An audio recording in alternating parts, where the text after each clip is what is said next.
भाग्यविधाते माननीय पवार साहेब, प्रदेश अध्यक्ष शशिकांत शिंदे साहेब, आमचे नेते माननीय जयंत पाटील साहेब, सुप्रियाताई, श्री अनिल देशमुख जी, श्री विजय सिंह मोहिते पाटिल जी, श्री हर्षवर्धन पाटिल जी, श्री एकनाथ खडसे जी, फौजियाताई जी, सर्व समोर बसलेले सर्वच मान्यवर, रेखाताई आणि उपस्थित बंधू आणि भगिनींना, मला तसे वेगवेगळे विषय दिलेत,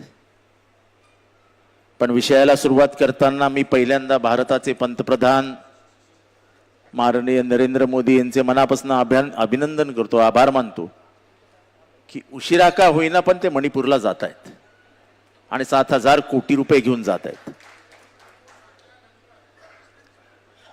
म्हणजे महिलांवर झालेले बलात्कार, तिथल्या स्त्रियांवर उघड्यावरती झालेले बलात्कार, झालेली जाळपोळ, तिथे झालेले मरण यातना, तिथल्या आदिवासींना जाळण्यात आलं होतं, ह्यावरती सगळ्यावरती एक मलम 7,000 कोटी रुपयाचा ते घेऊन जात आहेत. त्या मलमाची किंमत 7,000 कोटी रुपये आहे आणि त्या मलमाने त्या जखमा पुसल्या जातील, स्वच्छ होतील असा त्यांचा विचार आहे. एवढा संवेदना हरवलेले पंतप्रधान या देशात आहेत याचं प्रचंड दुःख माझ्या मनात आहे. पण त्यांचं अभिनंदन करायला हवं की उशिरा का होईना त्यांना वेदना समजतायत. त्या समजतायत की नाही मला माहित नाही, पण ते जात आहेत. चला ते त्या निमित्ताने त्यांचं अभिनंदन तर करूया. दुसरी एक गोष्ट या भारतामध्ये चांगली घडते की ज्यांनी आयुष्यभर हिंदू मुसलमान, ही भारत पाकिस्तान, हे युद्ध, हे क्रिकेट, ह्याच्यावरती राजकारण केलंय, आज ते क्रिकेटची मॅच बघतायत. याच्यापेक्षा चांगला बदल महाराष्ट्रात देशामध्ये काय असू शकतो? किती विचार बदलत आहेत. त्यामुळे या दोन गोष्टी मला प्रकर्षाने आजच्या दिवशी तुमच्या ध्यानात आणून द्यायच्या होत्या की मणिपूरमध्ये जे झालं, जगभरामध्ये भारताची मान लज्जेने खाली गेली. महिलांवरती उघड्यावरती बलात्कार करण्यात आले. सत्ताधारी पक्षाकडनं एकही शब्द उच्चारला गेला नाही, कुठलीही मदत गेली नाही आणि पूर्ण मणिपूर असाच विव्हळत राहिला. याबाबत कुठलाही आधाराचा शब्द देखील कुठनं गेला नाही. विरोधी पक्षाचे नेते जेव्हा जेव्हा तिथे जायचे तेव्हा तेव्हा त्यांना एका विशिष्ट बाउंड्री पर्यंत जाऊ दिलं जायचं, आतमध्ये जाण्याला सुद्धा परवानगी दिली जात नव्हती. भारतामध्ये संविधान आहे ते फक्त कागदावरच आहे वारे साहेब, असं आता आम्हाला वाटायला लागलं. ज्या पद्धतीने वोट चोरीचं प्रकरण बाहेर येतंय ते बघितल्यानंतर संविधानाचा आता फायदा हा कोणासाठी आहे आणि कुठपर्यंत आहे याचा विचार पूर्ण भारत देश करू लागलाय. जयंत पाटील साहेब, आपल्याला आठवत असेल 18 ऑक्टोबर 2024 ला आपण निवडणूक आयोगाला पत्र पहिल्यांदा लिहिलं आणि त्या पत्रामध्ये आपण 14 मतदारसंघामध्ये 10,000च्या वरती मतं बाद केली जात आहेत आणि 10,000च्या वरती मतं आतमध्ये आणली जात आहेत असं पत्र दिलं होतं. 18 ऑक्टोबर 2024 म्हणजे निवडणुकीच्या आधी, म्हणजे निवडणुकीच्या नंतरची वोट चोरी आहे अशी आपली तक्रार नव्हती. निवडणुकीच्या आधीच निवडणुकीत घोटाळे केले जात आहेत हे आपण निदर्शनास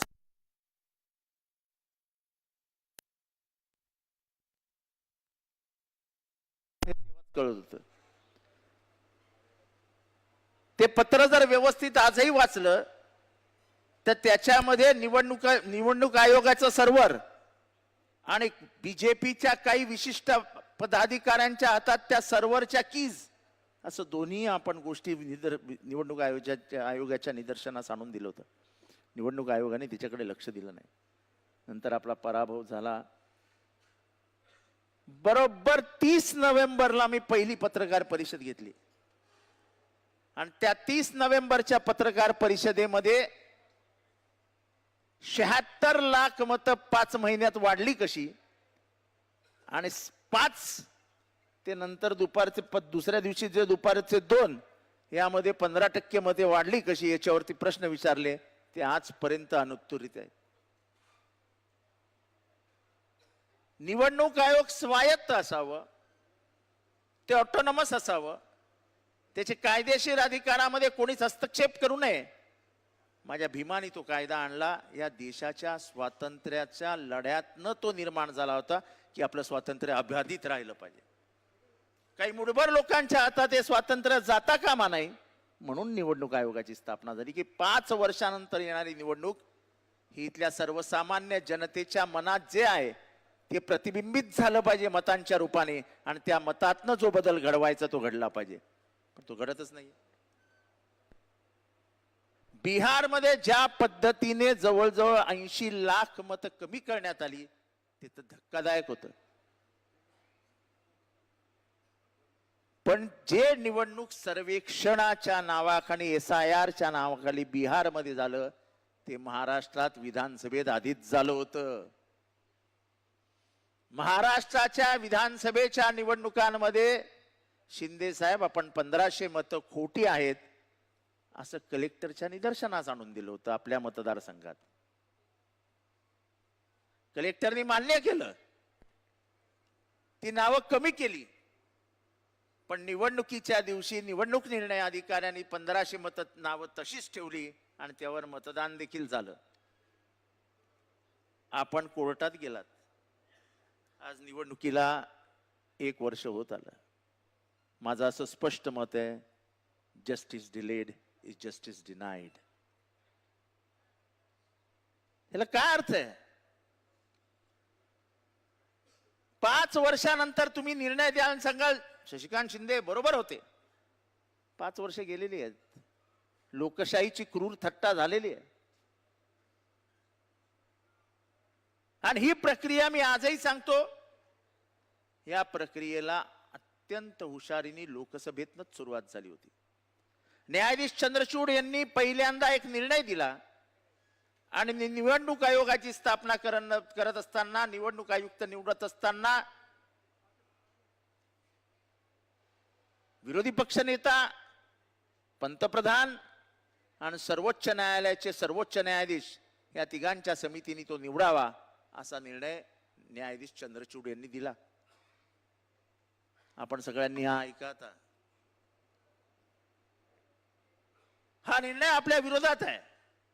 आपल्याला मनासारखा आयुक्त आणता येणार नाही आणि मनासारखा निवडणूक आयोगाला पिळता येणार नाही हे सत्ताधारी पक्षाच्या लक्षात आलं.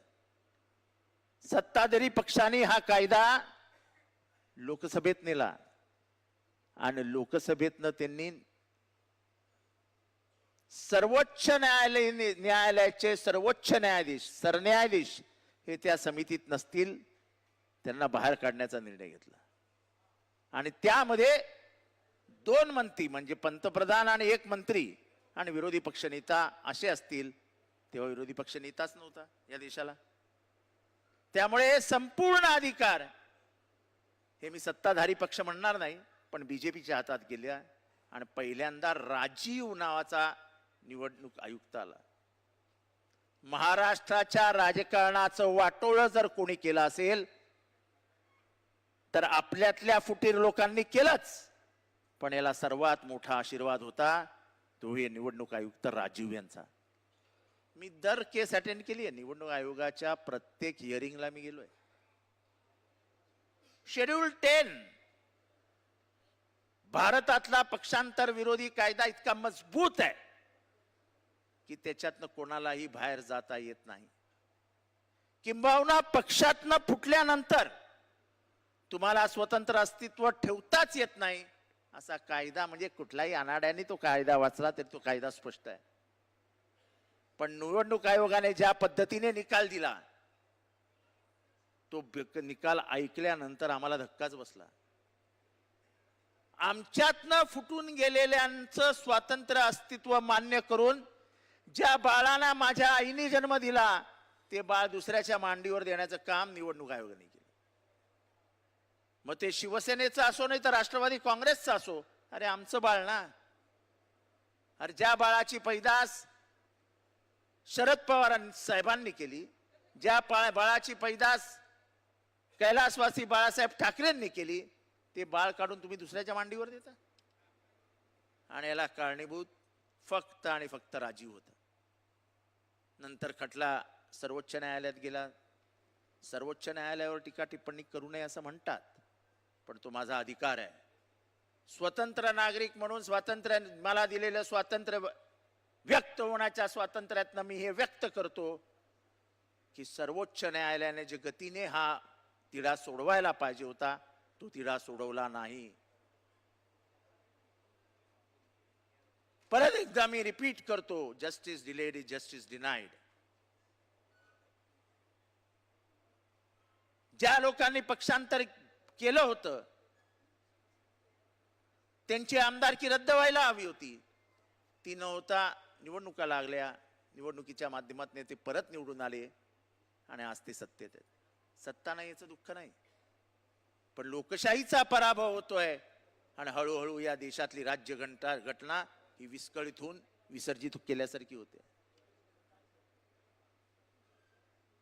आणि या राज्यघटनेशी खेळ हा आजचा नाहीये, याला एक इतिहास आहे. यांना ही राज्यघटनाच मान्य नव्हती, यांना हा तिरंगाच मान्य नव्हता. ज्या दिवशी स्वातंत्र्य मिळालं त्याच्या एक दिवस अगोदर ऑर्गनायझर या त्यांच्या पाक्षिकातनं, त्यांचं मुखपुत्र आहे RSSचं, त्यांनी लिहिलं की 3 अंकाचा हा तिरंगा हा आमच्या हातात शोभणारच नाही, हा अशुभ आहे, हा हातात असताच कामा नये आणि आमचा झेंडा आम्ही याला मानतच नाही.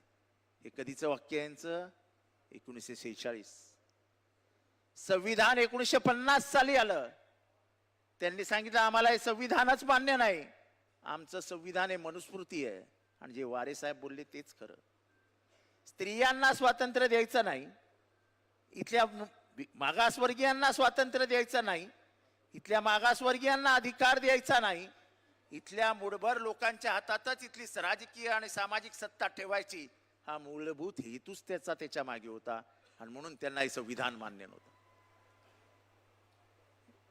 आनंद कुमार हेगडे काय म्हणाले, कंगना राणावत काय म्हणाली, त्याच्या आधी मुरली मनोहर जोशी काय म्हणाले, RSSचं म्हणणं काय? RSSचं म्हणणं काय माहितीये? 1993च्या अगोदर RSSच्या मुख्यालयावरती कधीही तिरंगा लागला नव्हता. जे घरघर घरघर घरघर तिरंगा म्हणतात त्यांच्या मनात ही घरघर होती की या तिरंगाचा मला मान्य नाही. हे तर काँग्रेसचे शूर कार्यकर्ते होते जे 1993 साली RSSच्या मुख्यालयात घुसले आणि त्यांनी, बरोबर देशमुख साहेब, तिरंगा मुख्यालयावर ठोकला आणि आजही ती केस कोर्टात चालू आहे. तिरंग्याबद्दलचं प्रेम यांनी आम्हाला सांगू नये. 1942च्या आंदोलनामध्ये गद्दारी कोणी केली? 1942च्या आंदोलनामध्ये स्वातंत्र्य सैनिकांची नावं इंग्रजांना कोणी कळवली? इंग्रजांचे खबरी कोण होते? हे इतिहासाच्या प्रत्येक पानावरती लिहिलेलं आहे आणि पान आजही भारत वाचतोय. ठीक आहे, काही सध्याच्या व्हॉट्सअप युनिव्हर्सिटीतनं जे काही फिरतं त्याच्यातनं एक नवीन पिढी नवीन दिशेला जाते. थोडे दिवस हे सगळ्या देशांमध्ये चालतं, पण परत पिढी मार्गावर येते. दररोज नेहरूंना शिव्या घालणारे आज नेहरूंबद्दल जेवढं व्हॉट्सअपवर शोधलं जात आहे, गुगलवर शोधलं जात आहे, तेवढं कोणाबद्दलही शोधलं जात नाही. कारण का जे नेहरूंनी निर्माण केलं त्याच्यातनं भारत घडला. Indian institute of management, IIT, AIIMS, BARC, आधुनिक भारताचा पाया जर कोणी रचला असेल तर तो जवाहरलाल नेहरूंनी रचला. कंगना राणावत काय म्हणते याला फार काय अर्थ नाहीये, कारण का त्यांची अक्कल किती आणि ती कुठे हा प्रश्न विचारला तर लोक बरोबर उत्तर देतील. पण या देशामधलं एकंदर वातावरण बघितल्यानंतर जरा भीती वाटायला लागते. आपल्या महाराष्ट्रात ज्या पद्धतीने जातीय द्वेष पसरवला जातोय आपल्या महाराष्ट्रात, ज्या पद्धतीने धर्मद्वेष पसरवला जातोय, हा भीतीदायक आहे. हॉटेलमध्ये, जळगाव मधल्या जामनेरमध्ये हॉटेलमध्ये एक मुलगा मुलगी चहा पीत बसली होती. 100 घरांच्या गावामध्ये 2 मुसलमानांची घरं, त्याच्यातला तो एक पोरगा, तो एका मुलीबरोबर चहा पीत बसला होता जामनेरमध्ये. चांगलं सुखवस्तू कुटुंब, गाव अतिशय सेक्युलर, म्हणजे आपल्या बीड सारखंच, संतोष देशमुखच्या गावासारखंच. त्या पोराला तिथनं काही पोरांनी उचलला आणि त्याचे हाल हाल करून त्याच्या आई बापासमोर त्याचा मृत्यू झाला. त्याला 14 ठिकाणी फिरवला, 14 ठिकाणी मारला, आई वडिलांसमोर गेला आणि आई वडिलांसमोरच त्या पोराने प्राण सोडला. हा माझा महाराष्ट्र आहे, हा माझा महाराष्ट्र आहे. मी तुमच्याशी बोलतोय, हा माझा महाराष्ट्र नाही. आज ऑनर किलिंग, या जातीतल्या पोरीनी त्या जातीतल्या पोराशी लग्न केला, पोरीला मारून टाकलं बापानी. कुठे चाललोय महाराष्ट्र? हा फुलेंचा महाराष्ट्र, ज्याची जातीयवादाविरुद्ध पहिल्यांदा आवाज उचलला त्या फुलेंचा हा महाराष्ट्र. कर्मकांडाविरुद्ध पहिल्यांदा आवाज उचलला त्या फुलेंचा हा महाराष्ट्र. ज्याने शिक्षणाचे दरवाजे महिलांसाठी खुले केले त्या फुलेंचा हा महाराष्ट्र. त्या फुलेंच्या महाराष्ट्रात मध्ये महिलांची अवस्था काय आहे? लाडक्या बहिणींना किती पैसे मिळत आहेत हे महत्वाचं नाही. त्याच्यात झालेल्या भ्रष्टाचाराबद्दल काही जण वेगळं बोलतील, पण माझ्या लाडक्या बहिणींना तुम्ही वागवताय कसं ते फार महत्वाचं आहे. आणि म्हणून महाराष्ट्रामध्ये जे काही सुरू आहे ते बघितल्यानंतर महाराष्ट्राचे पुढे काय होणार ही भीती माझ्यासारख्या माणसाला सतावत असते. आज ओबीसी विरुद्ध मराठा, मी अतिशय संवेदनशील विषयाला हात घालतो. ही लढाई अत्यंत हुशारीने लावण्यात आलेली आहे.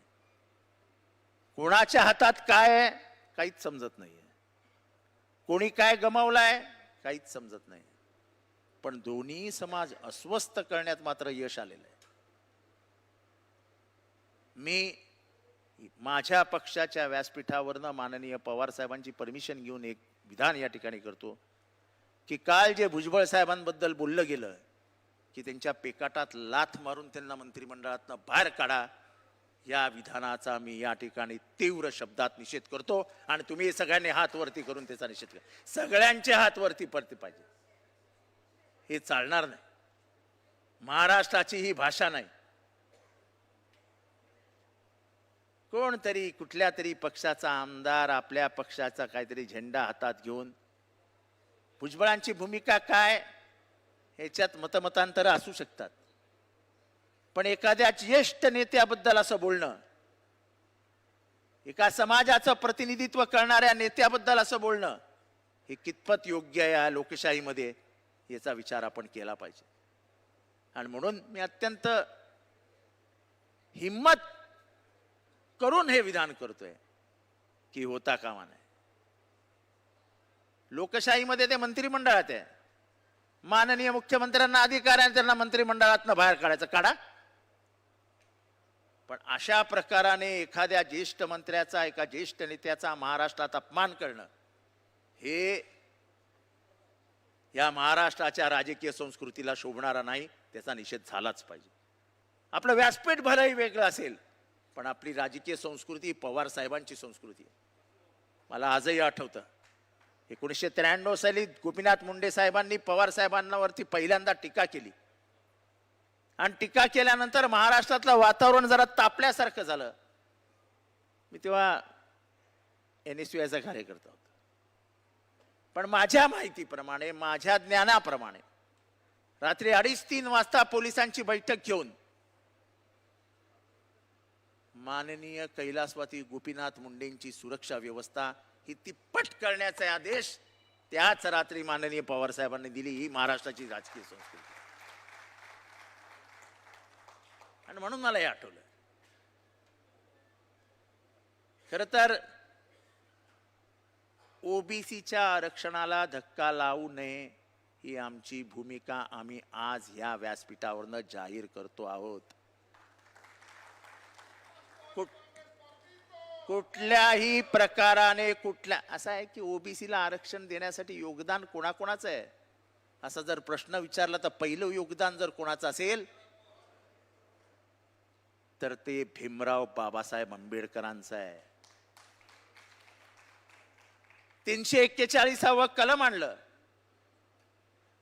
आणि इथला जो क्षुद्र आहे ज्याला आज आपण नवीन नावाने ओळखतो ओबीसी, तो ओबीसी नाही आहे, तो इथला क्षुद्र आहे ज्याला मूळ व्यवस्थेतच कधी विचारात घेतलं नव्हतं.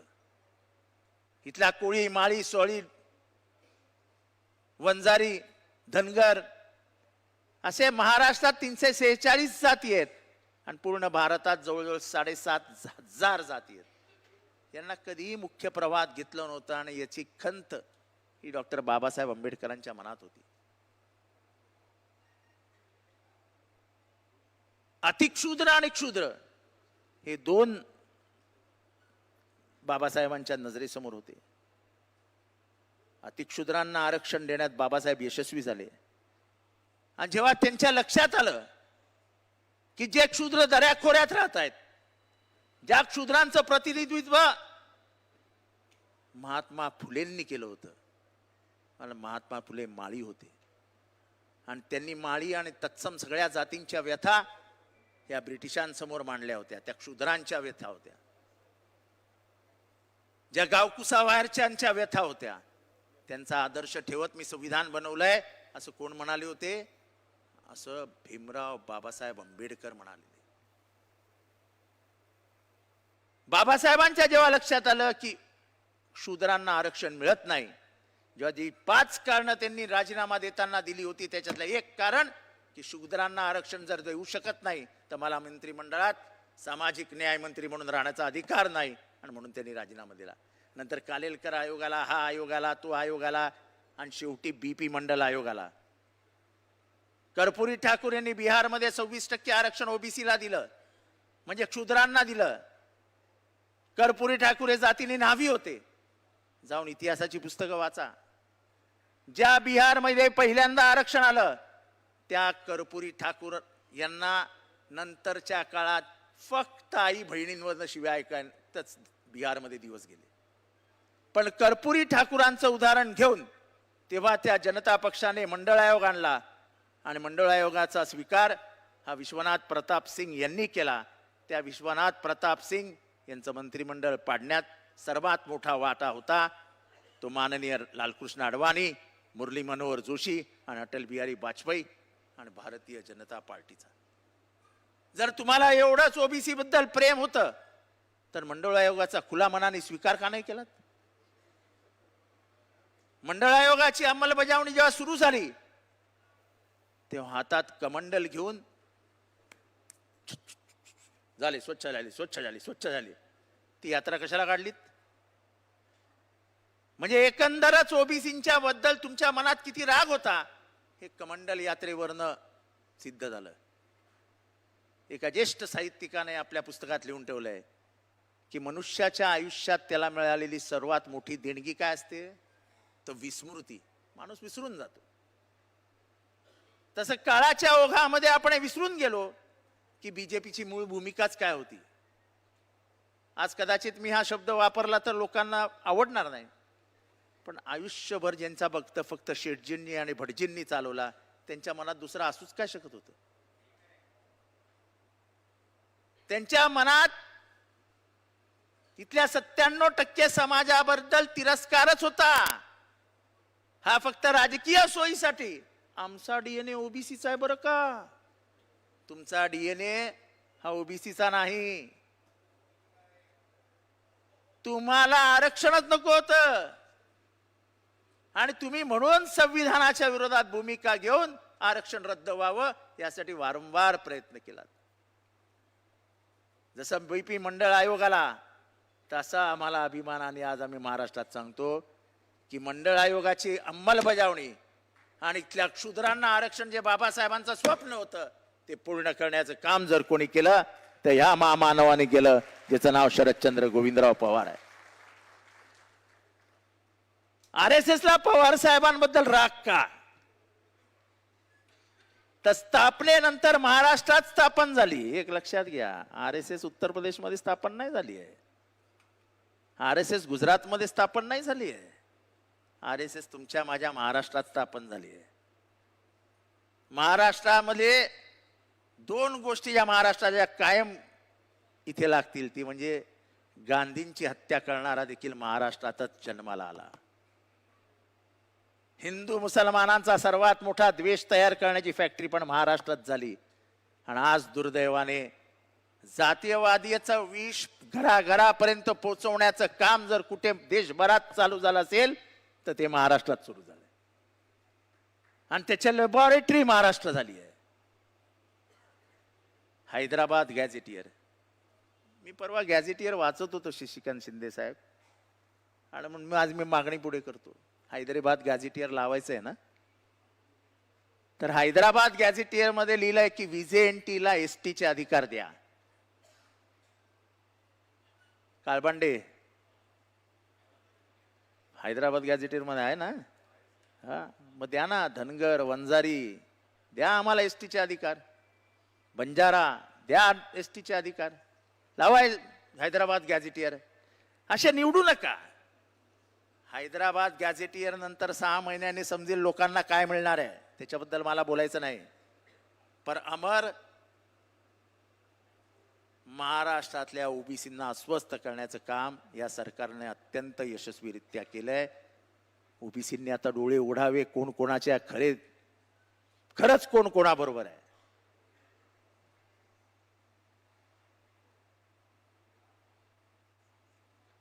जर भुजबळ ओबीसींचे नेते आहेत आणि भुजबळांचा एवढा अपमान होत असेल आणि या मंत्रिमंडळातला एकही मंत्री, अगदी त्यांचे नेते देखील शांत असतील, तो ओबीसींबद्दल त्यांना किती प्रेम आहे त्याच्यातनं दिसतंय.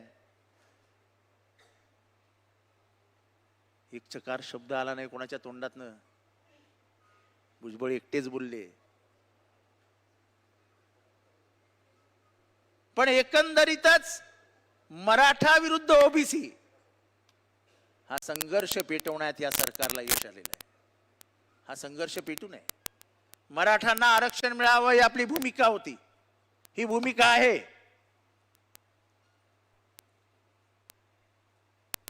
कारण का तर इथला सत्ताधारी समाज असलेला मराठा काळाच्या ओघात शिक्षणामध्ये मागे पडला, भावभावकीच्या नादामध्ये जमिनीचे तुकडे झाले, जमिनी वाटल्या गेल्या. जो एकेकाळी अशोक पवार जमीनदार असलेला मराठा अल्पभूधारक झाला, शेतीचं वाटवळं झालं. आणि जसं वारे साहेबांनी सांगितलं की आरक्षण ही अफर्मेटिव्ह ऍक्शन आहे, त्याच्यातला समाजात जो मागास होत जातो त्याला हाताला धरून पुढे आणण्याचं काम आरक्षण कोणा एकासाठी येत नाही, त्या समाजाला ताकद देण्यासाठी येतं. आणि या समाजाला ताकद देण्यासाठी म्हणून जर हे काम होणार असेल तर आम्ही मराठ्यांबरोबर आहोत, ही आमची ओबीसी म्हणून भूमिका होती. आम्ही ओबीसी म्हणून कधीच छोटं मन दाखवलं नाही किंवा आरक्षण देऊ नका. पण आमचं मत हे आमच्या नेत्याप्रमाणे होतं, जे आमच्या नेत्यांनी मांडलं होतं की ओबीसीच्या आरक्षणाला धक्का न लावता हे आरक्षण मिळालं पाहिजे. लोकसभेत तुमची आज इतकी भयंकर भारी बहुमत आहे, तुम्ही पाहिजे तो कायदा बदलता. तुम्ही निवडणूक आयुक्त बदलून घेतला, निवडणूक आयुक्ताचा चंद्रचूडनी दिलेला निर्णय बदलून घेतलात. मग तुम्हाला हा निर्णय बदलायला काय होतो? वाढवाना 15-20% आरक्षण.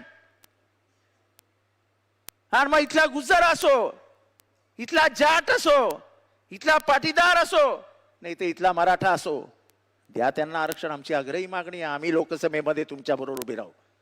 म्हणजे साहेबांना विचारता न विचारता मी कोणाला न विचारता बोलतोय. नाही तर तुम्ही म्हणाल तुम्हाला लोकसभेच्या खासदारांचा अधिकार तुम्हाला कोणी दिला. पण बाप्पा उभे राहणार की नाही आपण? मराठ्यांना जेव्हा आरक्षणाचा कायदा आणतील हे सरकार, तेव्हा आमचे सगळे खासदार तुमच्या बरोबर ताकदीने उभे राहतील. हिम्मत असेल तर आणून दाखवा. अरे कशाला फसवता रे महाराष्ट्रात गरीब लोकांना? जे शूद्र आहेत, म्हणजे मी माझं उदाहरण देतो. मी परवा साहेबांनाही सांगितलं की साहेब, लोक म्हणतात की काय आरक्षण आरक्षण आरक्षण. मी माझ्या घरातली दुसरी पिढी आहे शिकलेला. माझा बाप पहिला आणि मी दुसरा. ह्याच्या आधीच्या पिढ्यांचा कधी विचार केलाय? आमच्या अख्ख्या खानदानाचं आयुष्य बॉम्बे सेंट्रल स्टेशनवर झोपण्यात गेलंय.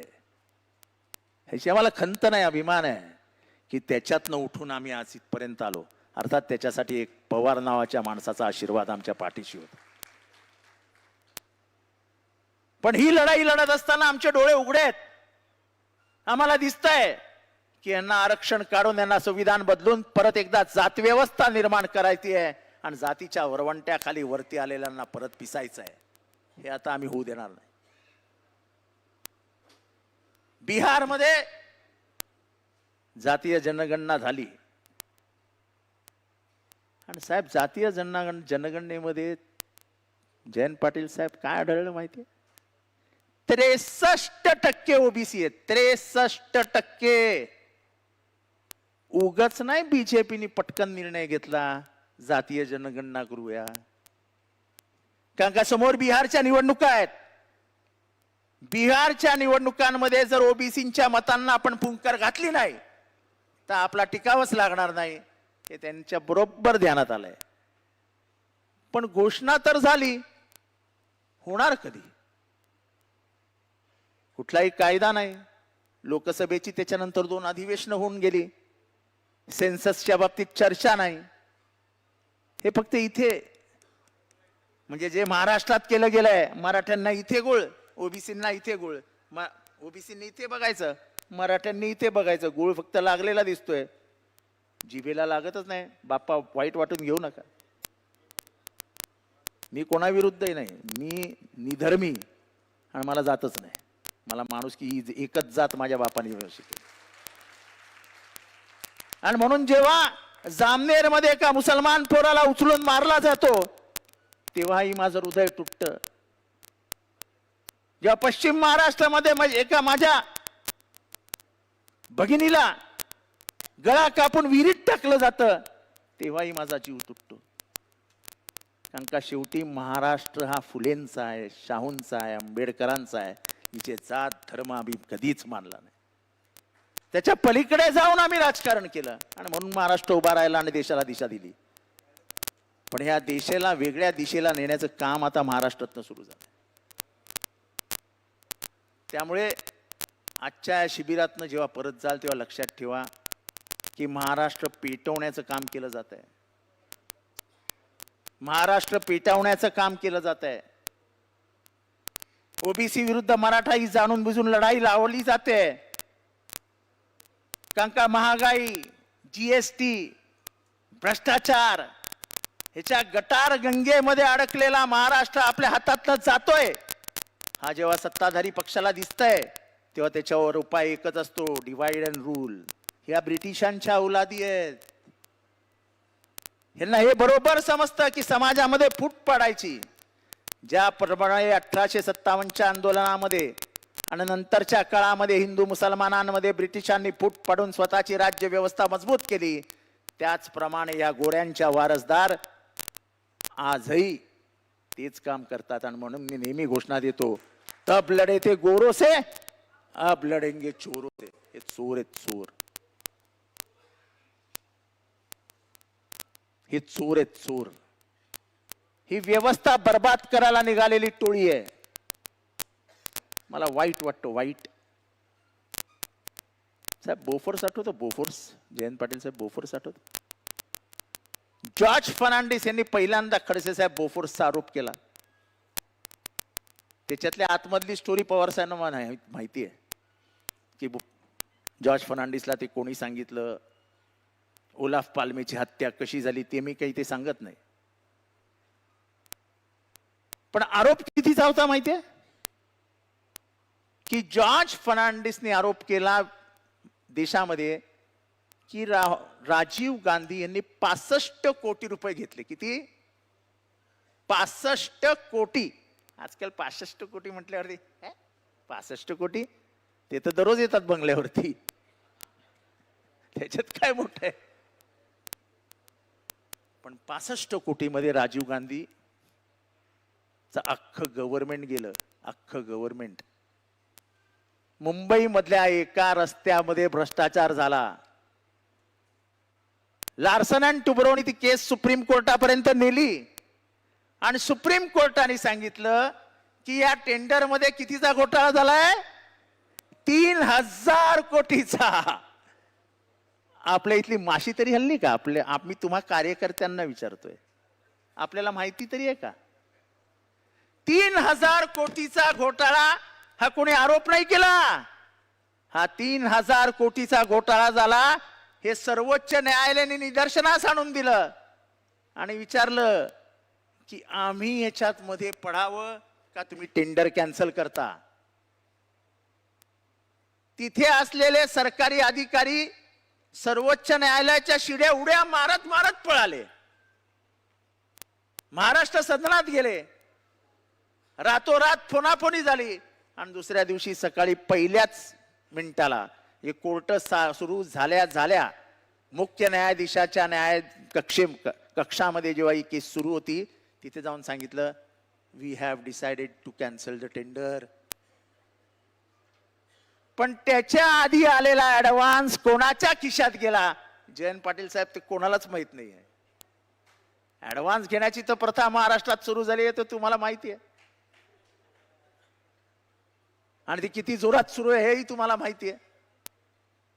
मग या 3000 कोटीचा आलेला ऍडव्हान्स गेला कुठे?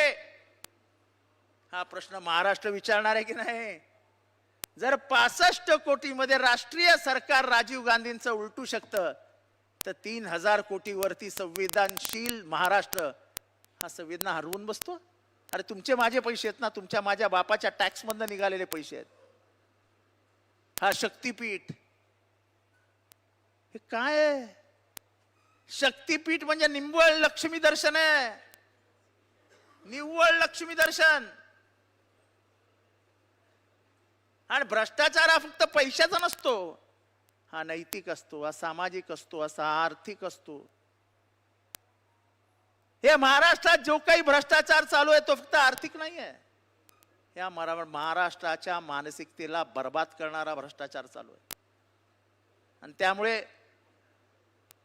संविधान असो, तुमच्या महाराष्ट्राचे संस्कार आणि संस्कृती असो, या सगळ्याला बर्बाद करण्याचं काम या ठिकाणी सुरू आहे.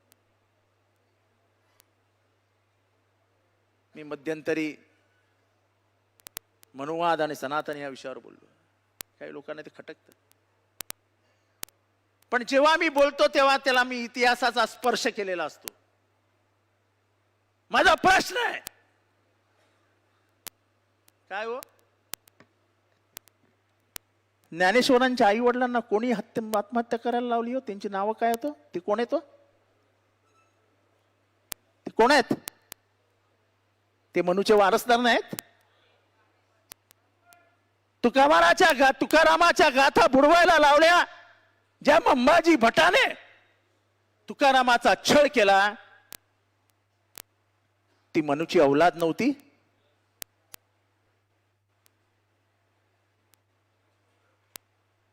चरवाकाला कोणी मारला? लवंडे साहेब तुम्ही माझ्यावर कधी कधी बोलता, तुम्हाला राग येतो मी बोलतो म्हणून. चरवाकाला कोणी मारला? त्या मनूच्या औलादी नव्हत्या? मग ज्यांनी आयुष्यभर एका विचाराने आमचा छळ केला, आमच्या पूर्वजांचा छळ केला, त्यांच्याबद्दल बोलायचं नाही? अरे हा तर आमचे शिवाजी महाराज. आता शिवबा म्हटलं तरी लोकांना लाग येतो. अरे हा शिवबा बोलला? पूर्वी शिवबा म्हटलं की आम्हाला आमचा वाटायचा, आमचा म्हणजे माझ्या इथला वाटायचा. अच्छा, छत्रपती शिवाजी महाराजांच्या मातोश्रींच्या पतीचे निधन झाले तेव्हा सतीची प्रथा होती, तेव्हा माझ्या महाराजाने सती प्रथेविरुद्ध पहिल्यांदा उभा राहिला.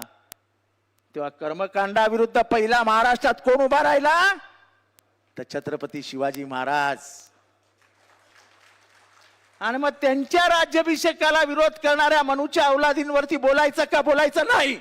हा प्रश्न तुम्ही मला सांगा हातवरती करून. ज्यांची फुलेंना शेण मारलं,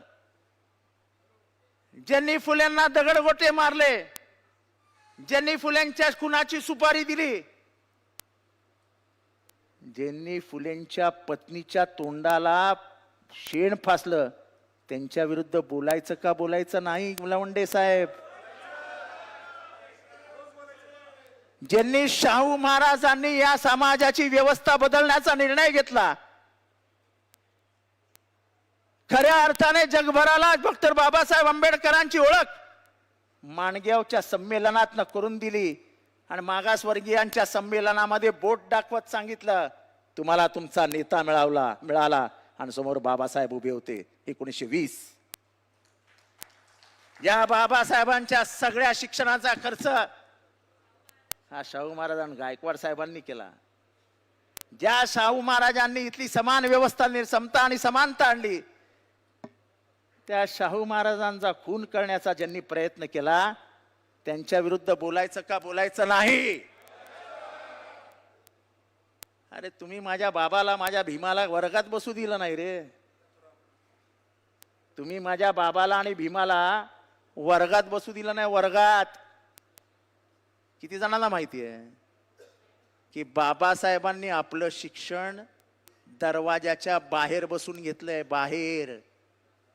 अरे बुद्धीवरती तुमचा पगडा होता म्हणताना त्याच बाबासाहेबांनी एका लेखणीतनं स्वतःच्या हाताने, टायपिंग नाहीये बरं का आमचं संविधान, आमचं संविधान हे हाताने लिहिलं गेलंय, हाताने. आणि ते एकाच माणसाने लिहिलंय.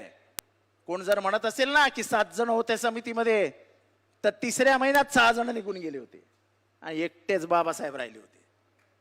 त्या एकट्या बाबासाहेबांनी हाताने संविधान लिहिलं. त्या बाबासाहेबाला वर्गात बसू दिलं नव्हतं तुम्ही, त्या बाबासाहेबांनी तुम्हाला संविधान दिलं. आणि ते संविधान देत असताना स्त्री पुरुष हा भेदच मिटवून टाकला. आज या स्त्रिया मुक्तपणाने दिसतायत. भले शिक्षणाचं श्रेय हे फुलेंना जातं, पण फुलेंचा आदर्श देत सगळ्याकडचा अधिकार, समान अधिकार देण्याचं काम या महिलांना, मागासवर्गीयांना जर कोणी केलं तर ते माझ्या भीमाने केलं. आणि म्हणून तर आम्हाला भीमाचा अभिमान आहे की तुम्ही ज्याला तुमचं संविधान मानता, ती त्या दूरदृष्टीच्या माणसाने 1927 साली महाडला आगच लावून टाकली त्या मनुस्मृतीला स्वतःच्या हाताने, की हेच कारण आहे या देशाचं वाटोळ करणारं. आणि आमचं हे म्हणणं आहे की या देशात जर वाटोळ जर कोणी केलं असेल तर मनुवादाने, मनुस्मृतीने आणि मनूचं समर्थन करणाऱ्या आजच्या पिढीने. आजही मनूचे वारसदार दिल्लीतही बसलेत आणि गल्लीतही बसलेत आणि तेच या देशाचं वाटोळं करतायत, तेच ओबीसीमध्ये भांडणं लावतायत, तेच मराठ्यांमध्ये भासवून लावतायत. आणि म्हणून जेव्हा आपण म्हणतो की हे राज्य फुलेंचं आहे, हे राज्य शाहूंचं आहे, हे राज्य आंबेडकरांचं आहे, हे राज्य शिवबाचं आहे. छत्रपती शिवाजी, त्या संभाजी महाराजांवरून संभाजी ब्रिगेडचे आमचे मित्र प्रवीण गायकवाड यांच्यावर हल्ला झाला. का तर म्हणे संभाजी, अरे मी माझ्या आईला आई का म्हणतो, मी ज्ञानेश्वरांना माऊली का म्हणतो,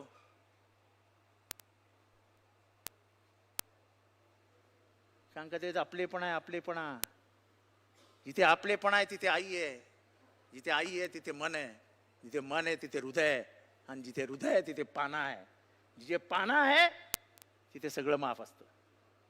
आणि म्हणून हा जो काही महाराष्ट्रात एक नवीन राजकीय म्हणजे इतिहास पुसण्याचं काम सुरू झालंय, तो इतिहास तर पुसू देणारच नाही, इतिहासाचं पुनर्लेखन देखील होऊ देणार नाही.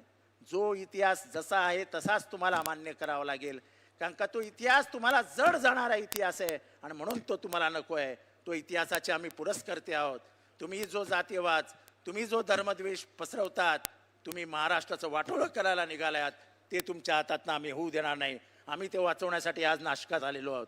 उद्या आमचा मोर्चा निघेल तो इथल्या कष्टकऱ्यांसाठी असेल, पण या मोर्चामध्ये आम्ही सगळ्यांनाच समोर आणणार आहोत, कारण का पुढचा मोर्चा हा तरुणांसाठी असेल असं रोहित दादा मला वाटतंय. का इथला सर्वात महाराष्ट्राचे आणि देशाची पिछेहाट होत असताना ह्याच्या सर्वात जास्ती भोग जर कोणाला भोगावे लागणार असतील तर इथल्या तरुण पिढीला भोगावे लागणार आहेत. त्याच्यासाठी आपल्याला उभं राहावं लागेल. जातविरहित, धर्मविरहित देश जो डॉक्टर बाबासाहेब आंबेडकरांनी बघितला होता तेच या देशाचं स्वप्न आहे, ते आपल्याला पूर्ण करावं लागेल. एवढंच बोलतो, रजा घेतो. जय